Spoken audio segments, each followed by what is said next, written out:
Hello, good evening everyone. কেমন আছো তোমরা বলো? ঠান্ডা আবার পড়েছে, ভীষণ আমার ভালো লাগছে ঠান্ডাটা পড়েছে বলে। শীত চলে গেছিল একদম, সপ্তাহ দুয়েক ধরে ঠান্ডা ছিল না। তবে নিউজে আমি শুনলাম যে ঠান্ডা এখন পড়বে।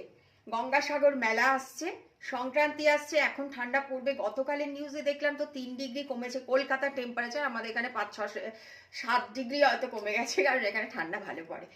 গতকাল থেকেই রাত সন্ধ্যার পর থেকে ঠান্ডাটা বেড়েছে, আর আমি তো প্রচন্ড হ্যাপি হয়ে গেছি। এখন আমাকে রেডি হতে দেখেছো। হ্যাঁ, এটা পরে একটা পাতলা বডিকন পরলাম, আর এই উইন্ডচিটটার আমাদের এখানে পরতেই হয়, মানে এটা না পরলে ঠান্ডাটা যায় না, যতই সোয়েটার পরা হোক। তো এটা পরবো। এখন একটু বেরোবো, আমি বেরোবো মিস একটু ডক্টর দেখানোর আছে। আজকে স্যাটারডে, আমি জানি না দেখবে কি দেখবে না, বাট যদি দেখে তো ভালো। রেজিস্টার তো করতেই হবে, নাম অ্যাপয়েন্টমেন্ট আমার নেওয়া নেই, তবে জানাশোনা ডক্টর বলে